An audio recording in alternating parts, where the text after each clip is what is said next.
The macroeconomic environment is looking a lot more upbeat than it's been for the past 2 years, with the African Development Bank talking about 4.2% economic growth outlook for the continent.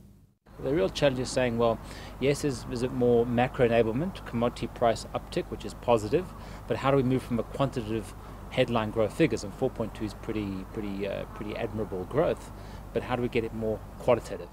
Companies operating in African countries say that there are opportunities, especially as urbanization takes hold and the demand for infrastructure increases. And in Africa is super important. You have 200 million odd people, or 187, that will move in there. And it'll be too late if you start the process as that migration takes place. This is probably the right time to start thinking of how you create that. Part of that infrastructure creation involves telephony and digital content. For us, we're very much focused on bringing the internet to more and more of our customers. So we have a large customer base across Africa and Middle East. The adoption of mobile internet, smartphones is still relatively low.